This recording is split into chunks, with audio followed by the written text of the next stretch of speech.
ಆತ್ಮೀಯ ವೀಕ್ಷಕರೇ, Royson creations YouTube ಚಾನಲ್ಗೆ ನಿಮಗೆ ಸ್ವಾಗತ. ಇಂದಿನ ಈ ವಿಡಿಯೋದಲ್ಲಿ 9ನೇ ತರಗತಿಯ 2ನೇ ಸಂಕಲನಾತ್ಮಕ ಮೌಲ್ಯಮಾಪನ ಪರೀಕ್ಷೆ ಮಾರ್ಚ್ 2025-26 ಪ್ರಥಮ ಭಾಷೆ ಕನ್ನಡ ವಿಷಯದ ಪ್ರಶ್ನೆ ಪತ್ರಿಕೆಯನ್ನು ಅವುಗಳ ಉತ್ತರಗಳೊಂದಿಗೆ ವಿಶ್ಲೇಷಿಸೋಣ. ಯಾರೆಲ್ಲ ಮೊದಲ ಬಾರಿ ನಮ್ಮ ಚಾನಲ್ ನೋಡ್ತಾ ಇದ್ದೀರಾ, ಸಬ್ಸ್ಕ್ರೈಬ್ ಮಾಡಿ ಹಾಗೂ ನಿಮ್ಮ ಫ್ರೆಂಡ್ಸಿಗೆ ಶೇರ್ ಮಾಡಿ. ಸೊ ಈಗ ಆಲ್ರೆಡಿ ನಾವು DSRTಯಿಂದ ಬಿಟ್ಟಿರುವಂಥ ಕ್ವಶನ್ ಪೇಪರ್ ಜೊತೆಗೆ ಹಲವಾರು ಮಾಡೆಲ್ ಕ್ವಶನ್ ಪೇಪರ್ಸ್ನ ಶೇರ್ ಮಾಡಿದ್ದೀವಿ. ಅದರ ಜೊತೆಗೆ ಇವತ್ತಿನಿಂದ ನಿಮಗೆ ಪ್ರತಿದಿನ ಒಂದೊಂದು ಕನ್ನಡ ಮಾಡೆಲ್ ಕ್ವಶನ್ ಪೇಪರ್ಸ್ ಮತ್ತು ಬೇರೆ ಸಬ್ಜೆಕ್ಟಿಗೆ ಸಂಬಂಧಿಸಿದಂಥ ಕ್ವಶನ್ ಪೇಪರ್ಸ್ಗಳನ್ನ ನಿಮ್ಮ ಜೊತೆ ಶೇರ್ ಮಾಡ್ತಾ ಹೋಗ್ತಾ ಇದ್ದೀವಿ ಮಕ್ಕಳ. ಸೊ ಇದು ನಿಮ್ಮ ಎಕ್ಸಾಮ್ಗೆ ಬಹಳ ಯೂಸ್ಫುಲ್ ಆಗ್ತದೆ, ಪ್ರಾಕ್ಟೀಸ್ ಮಾಡ್ಕೊಳ್ಳಿ ಅಂತ ಹೇಳ್ತಾ ವಿಡಿಯೋನ ಪ್ರಾರಂಭಿಸ್ತಾ ಇದ್ದೀವಿ. ಒಟ್ಟಾರೆ 100 ಅಂಕಗಳಿಗೆ ಎಕ್ಸಾಮ್ ನಡೆಯುತ್ತೆ. ಫಸ್ಟ್ ಮೇನ್ ಕೆಳಗಿನ ಪ್ರಶ್ನೆಗಳಿಗೆ ಅಥವಾ ಅಪೂರ್ಣ ಹೇಳಿಕೆಗೆ 4 ಆಯ್ಕೆಗಳನ್ನು ನೀಡಲಾಗಿದೆ. ಅವುಗಳಲ್ಲಿ ಹೆಚ್ಚು ಸೂಕ್ತವಾದ ಉತ್ತರವನ್ನು ಆರಿಸಿ ಕ್ರಮಾಕ್ಷರದೊಡನೆ ಬರೆಯಿರಿ. ಫಸ್ಟ್ ಕ್ವಶನ್, ಕನ್ನಡ ವರ್ಣಮಾಲೆಯಲ್ಲಿರುವ ಅವರ್ಗೀಯ ವ್ಯಂಜನಾಕ್ಷರಗಳ ಸಂಖ್ಯೆ. ಸೊ 6, 9, 13, 25 ಕೊಟ್ಟಿದ್ದಾರೆ. ಅವರ್ಗೀಯ ವ್ಯಂಜನ ಬರೋದು ಯಾ ಇಂದ ಳವರೆಗ. ಸೊ ಅಲ್ಲಿ ನಮಗೆ ಬರುವಂಥದ್ದು 9. ಹಾಗಾಗಿ option B 9 is the right answer. Second question, ತೃತೀಯ ವಿಭಕ್ತಿಯ ಕಾರಕಾರ್ಥ ಕೇಳಿದ್ದಾರೆ. ಸೊ ನಿಮಗೆ ಕಾರಕಾರ್ಥಗಳು ಗೊತ್ತಿರಬೇಕು. ಕರ್ತೃರ್ಥ, ಕರ್ಮಾರ್ಥ, ಕರಣಾರ್ಥ. ಸೊ ಇಲ್ಲಿ ನಿಮಗೆ 3ನೇದು ಕೇಳಿರೋದ್ರಿಂದ ಕರಣಾರ್ಥ ಇದ್ದ ರೈಟ್ ಆನ್ಸರ್ ಮಕ್ಕಳ. ನೆಕ್ಸ್ಟ್ 3ನೇ ಪ್ರಶ್ನೆ, ಒಬ್ಬರು ಹೇಳಿದ ಮಾತನ್ನು ಯಥಾವತ್ತಾಗಿ ಬರೆಯುವಾಗ ಈ ಚಿಹ್ನೆಯನ್ನು ಬಳಸಲಾಗ್ತದೆ. ಅರ್ಧ ವಿರಾಮ, ಅಲ್ಪ ವಿರಾಮ, ಉದ್ಧರಣ, ಆವರಣ. ಸೊ ಅದು ಉದ್ಧರಣ ಚಿಹ್ನೆ ಆಗಿರ್ತದೆ. Option C is the right answer. Next 4ನೇ ಕ್ವಶನ್ನು, ಮಾಡು ಧಾತುವಿನ ವಿದ್ಯಾರ್ಥಕ ರೂಪ. ಸೊ ಇಲ್ಲಿ ಮಾಡೆವು, ಮಾಡಿಯಾರು, ಮಾಡರು, ಮಾಡಲಿ ಕೊಟ್ಟರೆ. ಸೊ ಮಾಡಲಿ is the correct answer. Next, ತುದಿಗಾಲಲ್ಲಿ ಪದವು ಈ ಸಂಧಿಗೆ ಉದಾಹರಣೆ. ಸೊ ಅದನ್ನು ಬಿಡಿಸಿ ಬರೀರಿ ಮಕ್ಕಳ. ತುದಿ ಪ್ಲಸ್ ಕಾಲಲ್ಲಿ, ತುದಿಗಾಲಲ್ಲಿ. ಸೊ ಅದು ಆದೇಶ ಸಂಧಿಗೆ ಬರ್ತದೆ ಮಕ್ಕಳ. ಹಾಗಾಗಿ ಆಪ್ಷನ್ ಸಿ ಕರೆಕ್ಟ್ ಆಗಿರುವ ಉತ್ತರ. 6ನೆಯ ಪ್ರಶ್ನೆ, ಪೂಜಾರಿ ಪದ ಈ ವ್ಯಾಕರಣಾಂಶಕ್ಕೆ ಸೇರಿದೆ. ಸೊ ಪೂಜಾರಿ ಅನ್ನೋದು ಅದು ರೂಢನಾಮಕ್ಕೂ ಆಗುತ್ತೆ, ಅನ್ವರ್ಥ. ಸೊ ಅದು ಅರ್ಥಕ್ಕನ್ವಯ. ಅವರು ದೇವರನ್ನು ಪೂಜೆ ಮಾಡ್ತಾರೆ, ಹಾಗಾಗಿ ಅವರಿಗೆ ರೂಢನಾಮದಿಂದ ನಮಗೆ ಬಂದಿರುತ್ತೆ. ಸೊ ಇದು ನಮಗೆ ರೂಢನಾಮ. ಸೊ ರೂಢಿ ಆಲ್ರೆಡಿ ಆಗಿ ದೇವರನ್ನ ಪೂಜೆ ಮಾಡ್ತಿದ್ದಾರೆ, ರೂಢನಾಮ is the right answer. Next second main, ಕೆಳಗಿನವುಗಳಲ್ಲಿ ಮೊದಲೆರಡು ಪದಗಳಿಗಿರುವ ಸಂಬಂಧದಂತೆ 3ನೆಯ ಪದಕ್ಕೆ ಸರಿಹೊಂದುವ ಸಂಬಂಧಿ ಪದವನ್ನು ಬರೆಯಿರಿ. 7ನೇ ಪ್ರಶ್ನೆ, ಕುಂತು, ಕುಳಿತು, ಹ್ಯಾಂಗ, ಹಾಗೆ. ಸೊ ಈ ರೀತಿ ನೀವು ಬರಿಬೇಕಾಗುತ್ತೆ. ಹ್ಯಾಂಗ ಅಂದರೆ ಹಾಗೆ. ನೆಕ್ಸ್ಟು ಒಗ್ಗಟ್ಟು, ದ್ವಿಗು ಸಮಾಸ. ಹೆಮ್ಮರ ಅನ್ನೋದು ಕರ್ಮಧಾರೆಯ ಸಮಾಸ. ಹಿರಿದಾದ ಪ್ಲಸ್ ಮರ, ಹೆಮ್ಮರ. ಸೊ ಹಾಗಾಗಿ ಅದು ಕರ್ಮಧಾರೆಯ ಸಮಾಸ ಆಗುತ್ತೆ ಮಕ್ಕಳ. ಹಾಗಾಗಿ ಬರೀಬೇಕು ಕರ್ಮಧಾರೆಯ ಸಮಾಸಕ್ಕೆ ಬರುವ ಉದಾಹರಣೆಯಾಗಿದೆ. ನೆಕ್ಸ್ಟ್ ಮಕ್ಕಳ, ಅಲ್ಲಿ 9ನೆಯ ಪ್ರಶ್ನೆ, ಯುದ್ಧ, ಜುದ್ಧ, ಪ್ರಸಾದ ಡ್ಯಾಶ್, ದಿಗಂತ, ಆಕಾಶ, ಸುವರ್ಣ ಡ್ಯಾಶ್. ಸೊ ಇದು ಆನ್ಸರ್ಸ್ಗಳನ್ನ ನೀವು ಪ್ರಾಕ್ಟೀಸ್ ಮಾಡ್ತಾ ಹೋಗಿ ಮಕ್ಕಳ. ನೆಕ್ಸ್ಟ್ ನಾನು ನಿಮಗೆ ಕ್ವಶನ್ ಆನ್ಸರ್ಸ್ನ ಕೊಡ್ತೀನಿ. ಸೊ ಮಾರ್ಕ್ ಮಾಡಿಕೊಂಡು ಪ್ರಾಕ್ಟೀಸ್ ಮಾಡ್ಕೊಳ್ಳಿ. ಥರ್ಡ್ ಮೇನ್, ಕೆಳಗಿನ ಪ್ರತಿಯೊಂದು ಪ್ರಶ್ನೆಗೆ ಒಂದು ವಾಕ್ಯದಲ್ಲಿ ಉತ್ತರ ಬರೀಬೇಕು. 11ನೇ ಪ್ರಶ್ನೆ, ಬನದಮ್ಮನಹಳ್ಳಿಯ ಜನರು ಎಲ್ಲಿ ಪಂಚಾಯಿತಿ ಸೇರಿದ್ದರು. 12ನೇದು, ಡೊಳ್ಳು ಕುಣಿತ ಯಾವ ಸಂಪ್ರದಾಯಕ್ಕೆ ಸೇರಿದೆ. 13ನೇ ಪ್ರಶ್ನೆ, ಗುಡ್ಡೆವ್ವ ಮುದುಕಿಯು ನಾಚಿಕೊಂಡಿದ್ದೇಕೆ. ನೆಕ್ಸ್ಟು, ನಂಬಿಯಣ್ಣನ ಪೂರ್ವಜನ್ಮದ ಹೆಸರೇನು. 15ನೇ ಪ್ರಶ್ನೆ, ಮಾರಿದತ್ತ ಪಟ್ಟಣವನ್ನು ಯಾರಿಗೆ ಕಟ್ಟಿದನು. 16ನೇದು, ತುಪ್ಪದೊಡನೆ ಯಾವುದನ್ನು ಬೆರೆಸಬಾರದು. 17ನೇದು, ಪುಟ್ಟ ಹಕ್ಕಿಗೂಡನ್ನು ಹೇಗೆ ಕಟ್ಟುತ್ತದೆ.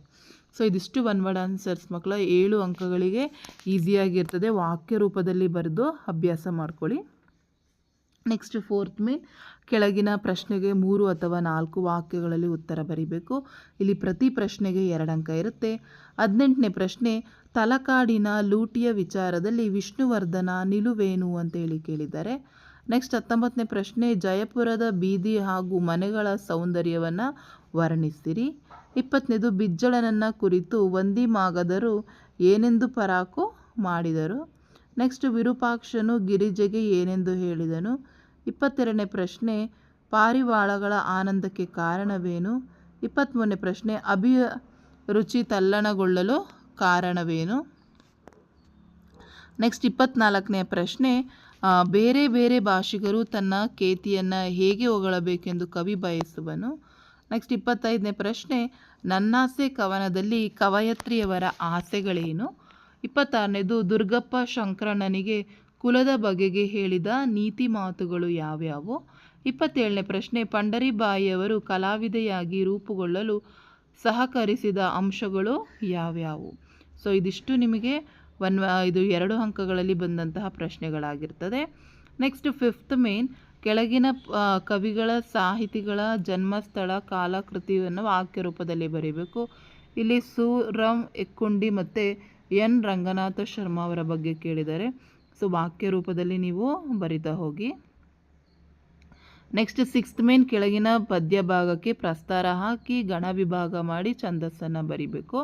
ಸೊ ಇಲ್ಲಿ 2 ಲೈನ್ ಕೊಟ್ಟಿದ್ದಾರೆ. ಆಬ್ವಿಯಸ್ಲಿ ಇದು ಏನಾಗುತ್ತೆ ಮಕ್ಕಳ, ಕಂದ ಪದ್ಯಕ್ಕೆ ಬರುವಂಥದ್ದು. ಸೊ ನಿಮಗೆ ಗೊತ್ತಿರಲಿ ಮಕ್ಕಳ, 2 ಲೈನ್ ಇದ್ದರೆ ಅದು ಕಂದ ಪದ್ಯ, 3 ಲೈನ್ ಇದ್ದರೆ ಷಟ್ಪದಿಗಳಲ್ಲಿ ವಾರ್ಧಕ ಅಥವಾ ಭಾಮಿನಿಗೆ ಬರ್ತದೆ. ಒಂದೇ ಲೈನ್ ಕೊಟ್ಟಿದ್ರೆ ಅದು ಖ್ಯಾತ ಕರ್ನಾಟಕ ವೃತ್ತಕ್ಕೆ ಬರ್ತದೆ ಮಕ್ಕಳ. ಸೊ ಅಲ್ಲಿ ನಿಮಗೆ ಮೊದಲನೇ ಖ್ಯಾತ ಕರ್ನಾಟಕ ವೃತ್ತ ಅಂತ ಹೇಳಿ ಬಂದಾಗ ಚಂಪಕಮಾಲಾ ವೃತ್ತ ಅಂದರೆ ಮೊದಲನೇ 3 ಲಘುನೇ ಬಂದಿರ್ತವೆ, ಹಾಗಾಗಿ ಅವು ಚಂಪಕಮಾಲ. ಮೊದಲನೇ ಅಕ್ಷರ ಗುರು ಬಂದಿದ್ರೆ ಅದು ಉತ್ಪಲಮಾಲಾಗೆ ಬರ್ತದೆ. ಇದಿಷ್ಟು ಕ್ಲೂನ ನೆನ್ಪಿಟ್ಕೊಳ್ಳಿ ಮಕ್ಕಳ. ಸೊ ಇಲ್ಲಿ ನೀವು ಲಘು ಗುರುವನ್ನು ಹಾಕ್ತಾ ಹೋಗಿ 4 ಮಾತ್ರೆಗಳ ಗಣ ಬರ್ತದೆ. ಮೊದಲನೇರಲ್ಲಿ 12 ಮಾತ್ರೆ, ಎರಡನೇದಲ್ಲಿ 20 ಮಾತ್ರೆ. ಕರೆಕ್ಟಾಗಿ ನೀವು ಲಘು ಗುರುವನ್ನು ಹಾಕಿ ನೀವೇನು ಮಾಡಬೇಕು, ಇದು ಮಾಡಬೇಕು. ಸೊ ಇಲ್ಲಿ ನೋಡಿ, ಈ ರೀತಿ ಕರೆಕ್ಟಾಗಿ 4 ಮಾತ್ರೆಗಳು ಬರ್ತವೆ ಇಲ್ಲಿ ಮೊದಲನೇದರಲ್ಲಿ. ನೋಡಿ ಅಲ್ಲಿಗೆ 12 ಆಗ್ತದೆ, 4 ಭಾಗ ಆಗ್ತದೆ, 3 ಭಾಗ ಆಗ್ತದೆ. ಸೊ ನೀವು ಕರೆಕ್ಟಾಗಿ ನೀವು ಇದನ್ನು ಮಾಡಿಕೊಂಡು ಮಾಡಲೇಬೇಕು ಮಕ್ಕಳ.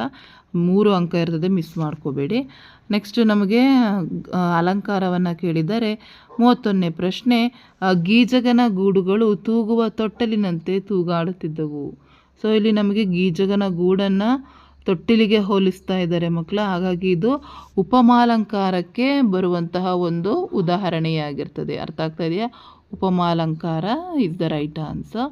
ಸೊ ನೀವಲ್ಲಿ ಉಪಮೇಯ ಗೀಜಗನಗೂಡು, ಉಪಮಾನ ತೂಗುವ ತೊಟ್ಟಿಲು, ಅಂತೆ ಉಪಮವಾಚಕ ಸಮಾನ ಧರ್ಮ ತೂಗಾಡುತ್ತಿರುವುದು. ಇಲ್ಲಿ ಉಪಮೇಯವಾದಂತಹ ಗೀಜಗನಗೂಡನ್ನು ಉಪಮಾನವಾದಂತಹ ತೂಗುವ ತೊಟ್ಟಿಲಿಗೆ ಪರಸ್ಪರ ಹೋಲಿಸಲಾಗ್ತಾ ಇದೆ. ಹಾಗಾಗಿ ಇದು ಉಪಮಾಲಂಕಾರ. ಇದಿಷ್ಟು ಬರೆದ್ರೆ 3 ಅಂಕ ಸಿಗ್ತದೆ. ನೆಕ್ಸ್ಟ್ 8ನೇ ಮೇನಿಗೆ ಬಂದರೆ, ಗಾದೆಗಳಲ್ಲಿ ಯಾವುದಾದರೂ ಒಂದನ್ನು ಗಾದೆಯ ಮಹತ್ವದೊಂದಿಗೆ ವಿಸ್ತರಿಸಿ. ಸತ್ಯಕ್ಕೆ ಸುಳ್ಳಿಲ್ಲ, ಸಾವಿಲ್ಲ, ಸುಳ್ಳಿಗೆ ಸುಖವಿಲ್ಲ, ದೇಶ ಸುತ್ತಿ ನೋಡು, ಕೋಶ ಒತ್ತಿ ನೋಡು.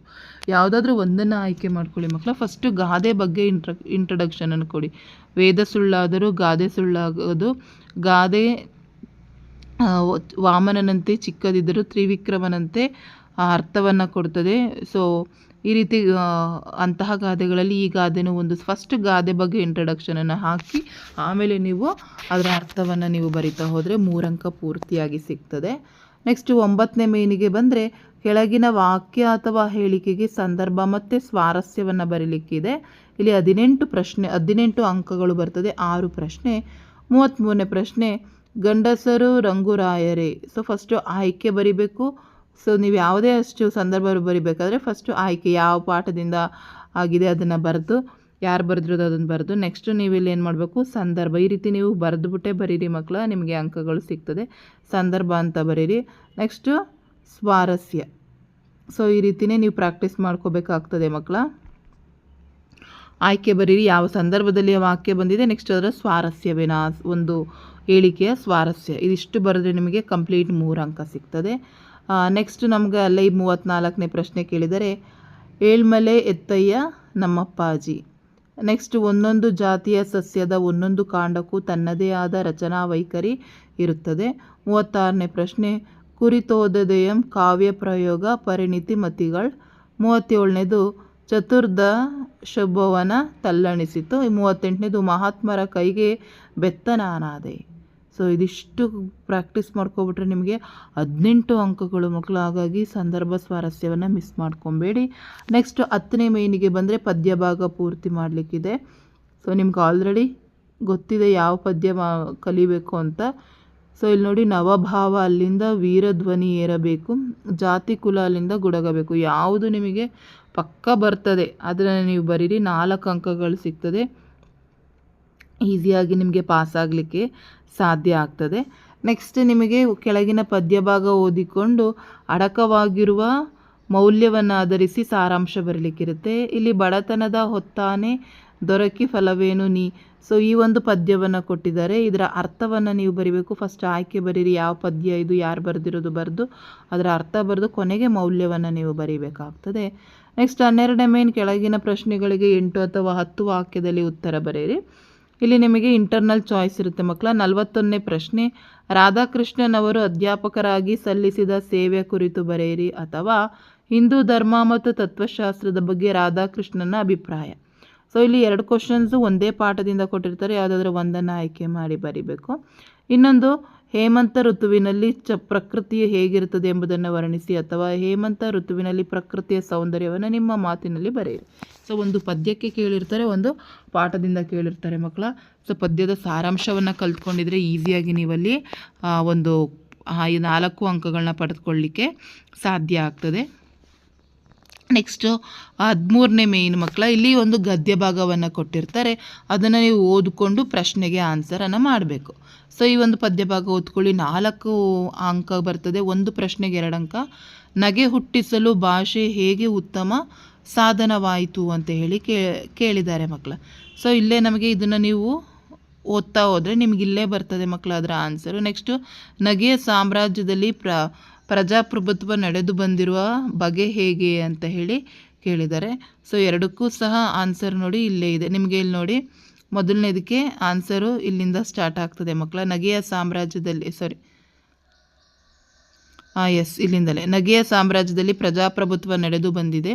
ಅದನ್ನು ಭಾಷೆಗಳು ಹುಟ್ಟಿದ ಮೇಲೆ ಮಾನವನ ನಿತ್ಯದ ವ್ಯವಹಾರಗಳು ಶಬ್ದಗಳ ಮುಖಾಂತರ ಸಾಗತೊಡಗಿತು. ಆಗ ಅಸಂಗತವಾದುದನ್ನು, ವಸ್ತುಗಳ ವಿಕಾರ ಸ್ವರೂಪವನ್ನು ಮಾತಿನಲ್ಲಿ ವರ್ಣಿಸಿ ನಗೆ ಹುಟ್ಟಿಸಲು ಭಾಷೆ ಉತ್ತಮ ಸಾಧನವಾಯಿತು. ಇದು ಮೊದಲನೇ ಪ್ರಶ್ನೆಗೆ ಆನ್ಸರ್ ಆಯಿತು ಮಕ್ಕಳ. ನೆಕ್ಸ್ಟ್ 2ನೇ ಪ್ರಶ್ನೆ, ನಿಮಗೇನು ಗೊತ್ತಾಗಲಿಲ್ವ ಅಟ್ಲೀಸ್ಟ್ ಇದರಿಂದ ಸ್ಟಾರ್ಟಿಂಗಿಂದ ಇಲ್ಲಿವರೆಗೂ ಬರೀರಿ, ಅದರೊಳಗಡೆ ಆನ್ಸರೇ ನಿಮಗೆ ಸಿಕ್ಬಿಡ್ತದೆ. ಸೊ ನಿಮಗಿಲ್ಲೇ ಇದೆ, ನಗೆ ಒಂದು ಉಲ್ಲಾಸಶೀಲ ಚೈತನ್ಯ, ಹರ್ಷದ ಹೆಗ್ಗುರುತು, ಆನಂದವಾದಾಗ ನಗದವರಾರು. ಇದಿಷ್ಟು ನೋಡಿ, ಇಲ್ಲಿಂದ ಇಲ್ಲಿವರೆಗೂ ಬರ್ತ್ಕೊಬಂದರೆ ನಿಮಗೆ 2ನೇ ಪ್ರಶ್ನೆದು ಇದು ಆನ್ಸರ್ ನಿಮಗಲ್ಲಿ ಸಿಗ್ತದೆ. ಅರ್ಥ ಆಗ್ತಾ ಇದೆಯಾ? ಸೊ ಹಾಗಾಗಿ ಈಸಿಯಾಗಿ ಅಂಕಗಳನ್ನ ಗಳಿಸ್ಕೋಬೋದು. ಆ್ಯಂಡ್ ನೆಕ್ಸ್ಟ್ 14th ಮೇನಿಗೆ ಬಂದರೆ ಮಕ್ಕಳ, ನಿಮಗೆ 44th ಕ್ವಶನ್, ನಿಮ್ಮನ್ನು ಧಾರವಾಡ ಸರ್ಕಾರಿ ಪ್ರೌಢಶಾಲೆ ವಿದ್ಯಾರ್ಥಿ ವಿಶ್ವಾಸ್ ಎಂದು ಭಾವಿಸಿಕೊಂಡು ಬೆಂಗಳೂರು ನೆಹರು ತಾರಾಲಯ ವೀಕ್ಷಣೆಗೆ ಸಮಯ ಅವಕಾಶ ನಿಗದಿಪಡಿಸಿಕೊಡುವಂತೆ ಕೋರಿ ವ್ಯವಸ್ಥಾಪಕರಿಗೆ ಪತ್ರ ಬರೆಯಿರಿ, ಅಥವಾ ನಿಮ್ಮನ್ನು ಮೈಸೂರಿನ JSS ಪ್ರೌಢಶಾಲೆ ವಿದ್ಯಾರ್ಥಿ ನಯನಶ್ರೀ ಎಂದು ಭಾವಿಸಿಕೊಂಡು ನಾಗಮಂಗಲದಲ್ಲಿ ವಾಸಿಸುತ್ತಿರುವ ನಿಮ್ಮ ಗೆಳೆಯ ಶ್ಯಾಮ್ಗೆ ನಿಮ್ಮ ಶಾಲೆಯಲ್ಲಿ ಆಚರಿಸಿದ ಮತದಾನ ದಿನದ ಕುರಿತು ಪತ್ರ ಬರೆಯಿರಿ. ಯಾವುದಾದ್ರೂ ಒಂದನ್ನು ಆಯ್ಕೆ ಮಾಡಿ ನೀವು ಬರೀಬೇಕು ಮಕ್ಕಳ. ಸೊ ವ್ಯಾವಹಾರಿಕ ಪತ್ರವನ್ನು ಆಯ್ಕೆ ಮಾಡ್ತೀರ ಅಂದರೆ ಫಸ್ಟ್ ನೀವು ಇವರಿಂದ ಅಂತ ಹೇಳಿ ಬರೀಬೇಕು. ಇವರಿಂದ ಅಡ್ರೆಸ್ ಅವರೇ ಕೊಟ್ಟಿದ್ದಾರೆ ಅದನ್ನು ಹಾಕಿ, ನೆಕ್ಸ್ಟು ಇವರಿಗೆ ಅಂತ ಹಾಕಿ, ಮಾನ್ಯರೇ ಅಂತ ಬರೆದು, ಆಮೇಲೆ ವಿಷಯವನ್ನು ಬರೆದು ವಿಷಯದೊಳಗಡೆ ನೀವು ಎಲ್ಲವನ್ನು ಕಂಪ್ಲೀಟಾಗಿ ಎಕ್ಸ್ಪ್ಲೇನ್ ಮಾಡಿ, ಆಮೇಲೆ ಧನ್ಯವಾದಗಳೊಂದಿಗೆ ಇತಿ ತಮ್ಮ ವಿಶ್ವಾಸಿ ಅಂತ ಹಾಕಿ, ಸ್ಥಳ ದಿನಾಂಕ ಹಾಕಿ, ಹೊರವಿಳಾಸ, ಇದಿಷ್ಟು ಬರೆದ್ರೆ ನಿಮಗೆ 5 ಅಂಕಗಳು ಅಲ್ಲಿ ಸಿಗ್ತದೆ. ಹಾಗಾಗಿ ಲೆಟರ್ ರೈಟಿಂಗ್ ಮಿಸ್ ಮಾಡ್ಕೋಬೇಡಿ. ಆ್ಯಂಡ್ ಲಾಸ್ಟ್ ಮೇನಿಗೆ ಬಂದರೆ ಒಂದು ಪ್ರಬಂಧ ಇರುತ್ತೆ. 2ರಲ್ಲಿ ಯಾವುದಾದ್ರೂ ಒಂದನ್ನು ಆಯ್ಕೆ ಮಾಡಿ. ಗ್ರಂಥಾಲಯಗಳ ಮಹತ್ವ ಅಥವಾ ರಾಷ್ಟ್ರೀಯ ಹಬ್ಬಗಳ ಮಹತ್ವ ಕೇಳಿದ್ದಾರೆ. ಸೊ ಫಸ್ಟು ಪೀಠಿಕೆ, ವಿಷಯ ಬೆಳವಣಿಗೆ, ಉಪಸಂಹಾರ. ಸೊ ಪ್ಯಾಟ್ರನ್ ಇದೇ ಥರ ಇರಬೇಕು. ನಿಮ್ಮ ಭಾಷಾ ಶೈಲಿ ತುಂಬ ಚೆನ್ನಾಗಿರಬೇಕು. ಎಲ್ಲವೂ ಚೆನ್ನಾಗಿದ್ದರೆ ಮಾತ್ರ ನಿಮಗೆ ಔಟ್ ಅಂಕಗಳು ಸಿಗಲಿಕ್ಕೆ ಸಾಧ್ಯ ಆಗ್ತದೆ ಮಕ್ಕಳು. ಯಾವುದೇ ವಿಷಯದಲ್ಲಾದರೂ ಅಷ್ಟೇ ನೀವು ಏನು ಪ್ರೆಸೆಂಟ್ ಮಾಡ್ತಾ ಇದ್ದೀರಾ ಅದು ಎವ್ಯಾಲ್ಯೂಯೇಟರ್ಗೆ ಅರ್ಥ ಆಗಬೇಕು. ಆ ರೀತಿ ನಿಮ್ಮ ಆನ್ಸರ್ಸ್ಗಳು ಸ್ಪಷ್ಟವಾಗಿ ನಿಖರವಾಗಿ ಇದ್ದರೆ ನಿಮಗೆ 100 ಔಟ್ ಆಫ್ 100 ಬರಲಿಕ್ಕೆ ಸಾಧ್ಯ ಆಗ್ತದೆ ಅಂತ ಹೇಳ್ತಾ ಈ ವಿಡಿಯೋನ ಇಲ್ಲಿಗೆ ಎಂಡ್ ಮಾಡ್ತಾ ಇದ್ದೀವಿ. ಹೆಚ್ಚಿನ ವಿಡಿಯೋಗಾಗಿ ರಾಯ್ಸನ್ ಕ್ರಿಯೇಷನ್ಸ್ ಯೂಟ್ಯೂಬ್ ಚಾನಲನ್ನು ಸಬ್ಸ್ಕ್ರೈಬ್ ಮಾಡಿ.